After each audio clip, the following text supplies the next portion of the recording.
Hello, Culture Matters podcast. I am excited about this episode with you. Before we talk about the topic, here's a quote just for this episode. In my whole life, I have known no wise people over a broad subject matter area who didn't read all the time. None. Zero. You'd be amazed at how much Warren reads and at how much I read. My children laugh at me. They think I'm a book with a couple of legs sticking out. Charles T. Munger. We lost Charles T. Munger November 28th, 2023. The eternal gained a friend, and we will always have the spirit that lives in Munger, the learning spirit, the advisory spirit. Today, I want to talk about a component of learning as it relates to books, and that's the audio book, not the physical act of reading. And we can uncover that more with Harold Bloom. If you're listening to How to Read and Why, like one of the topics we've talked about on the Culture Writers podcast. Today, I want to talk about audiobooks. Why audio? What is audio? How to do audio? First, I'll share a personal. Audio for me started around 20. I want to say the big audio started with Audible in 2014, but audio started with tapes, CDs that were gifted to me by a mentor in 2011, 2010, 2011.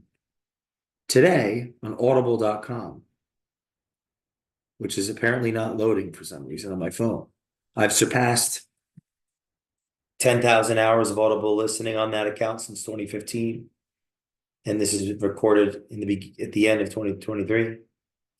And it's not the first account.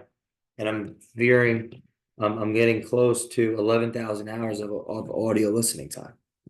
Why is that relevant? Number one, if you're an entrepreneur, business inclined person, founder, I have interviewed hundreds of you and interacted with thousands more.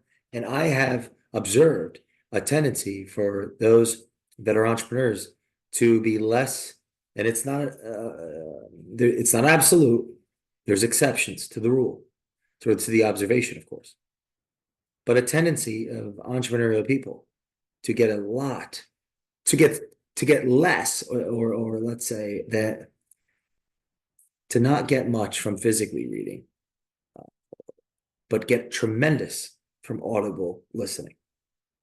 Now, that's not to say that those that are inclined to audio are aware of it, or that they cannot or would not do well with physical reading. In fact, to the contrary, I'd say it's both. They're capable of physical reading. They do it, but the inclination is towards audio, but the awareness is not that audio even exists or is something that is accessible or it's something that is practical, because oftentimes people are discouraged to do audio because their mind wanders, or they'll have to think that they're not paying attention to it, or it's never the right time. And I've challenged people to stay with it. Let the mind wander. Let it think. Increase the listening speed. Don't give up on it too quickly. See what happens in a month, in a week, in a year. Audio listening is another medium to think through problems, to be brought into focus with ideas that one has never experienced or one has never seen, to start the process of reflection. It isn't the only way to digest information. It doesn't necessitate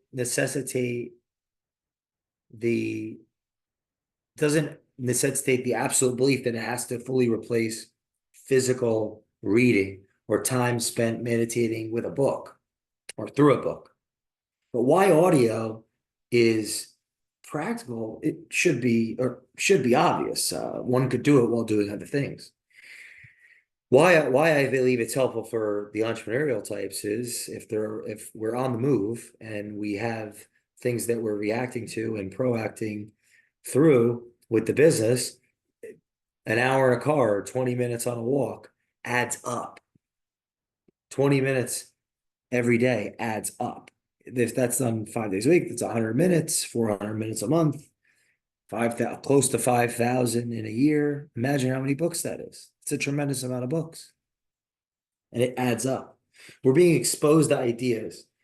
I always looked at it, it's like I'm saturating my mind.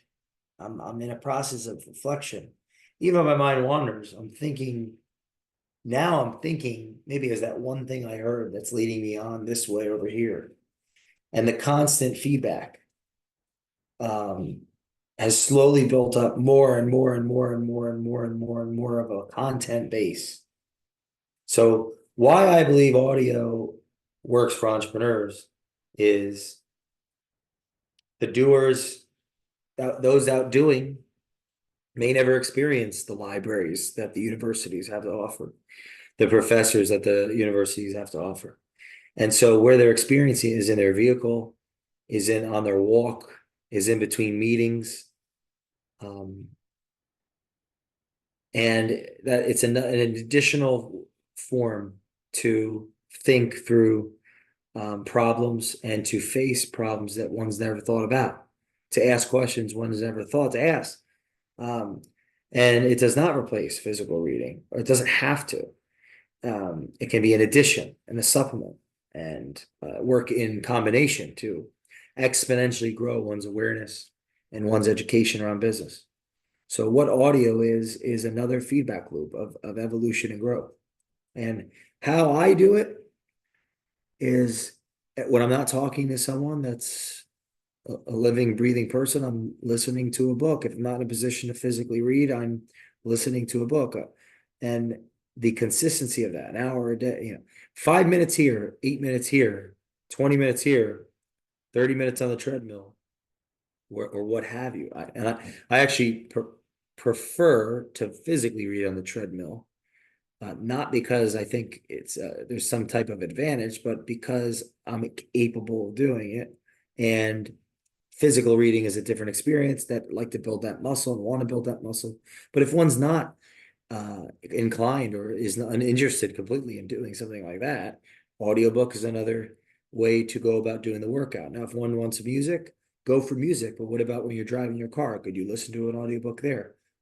Could you listen to, and it doesn't just have to be a book.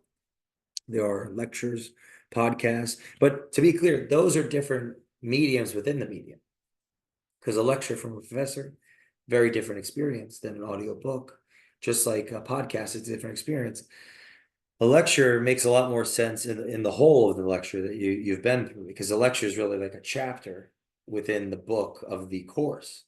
The book is the compilation, the filter of like many lectures. It's been condensed and compressed, and so there's value to that because it could be more generalized in a smaller form. 10-hour audiobook is different than the 40-hour class over the many months. But we're missing all the ad lib and all the things outside that come to the mind of the professor outside of their curriculum. So it's a different experience. A podcast, conversational, much more ad lib, likely another counterpart, and more experiential and less academic, more entertaining factor to it.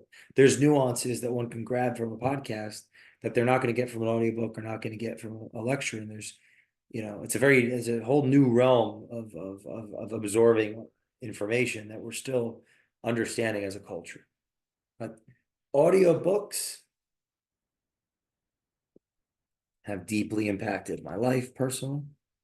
I don't believe Culture Matters would be a nationwide consulting partner without my awareness and pursuit of learning through audiobooks. I believe there's been a practical benefit from exceeding 10,000 hours of audio listening, then the hundreds and into the thousands of books.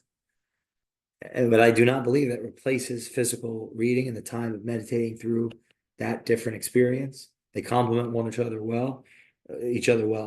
And I found, like I said, the entrepreneurial mind benefits greatly from the audible listen. And if that information is not coming, if we never get the opportunity to face information, no matter what medium we're using, we never got the opportunity to face the information. The example I would use would be those people, those indigenous people that they're finding in the world that have never experienced us because they're isolated in like their tribe in some Amazon rainforest. They've never experienced human culture that we know. They don't have the technology that they've experienced, the culture. And so the way that they seem primitive to us, you may seem primitive to others because you haven't read what they've read. You haven't experienced what they've experienced. And audio can be a helpful tool to experience things that you may otherwise would not read or be explained to by a mentor, role model, teacher, or lived experience. Haven't been in that position, haven't ever thought those thoughts. The book can be that. Another example would be there's a great difference between a business operator and Wall Street.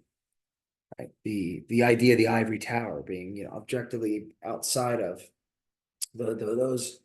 Wall Street is a meta film above business, figuring out how to financially benefit from the growth of businesses as they provide products and services to Main Street. Today, because of the information overflow, anyone on Main Street can at least get close to the conversation, audibly or even audibly for sure, and physically through books, through Amazons and all of these things to get the information that used to only be in the college, that used to only be in the university, only be that library. It was so valuable to get. I mean, that's what those libraries were. These universities are built around these libraries, right? And they feed off of each other. All this energy, all this information, all of this understanding how to leverage the human condition to create more. And if we're talking about entrepreneurial success, it's more information, more advantage, more awareness, more know-how, more labor, more attraction of talent, more. And so that creates this vortex. If we're real motivated and we desire to be at the top of the hierarchy in the human condition, we need to get the information. The information is power. They say applied information. It's not information, it's power. It's applied information, it's power. It's both, man. Information is power because the information is the edge. And we can only act and interact relative to the information we've processed through our bodies, through our mind-body connection.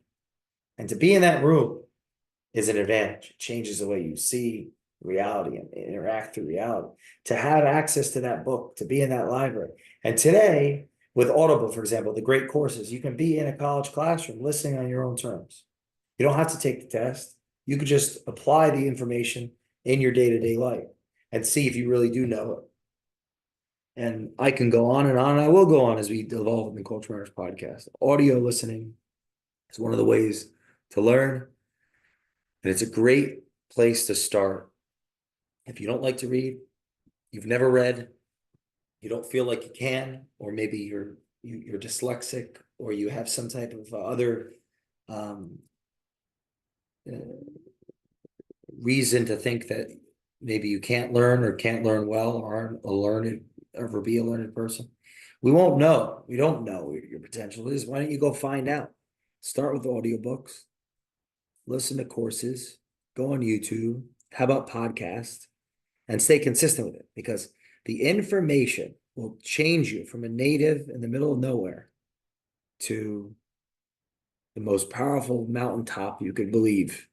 You own the damn mountain. See you next time on the Culture Matters podcast.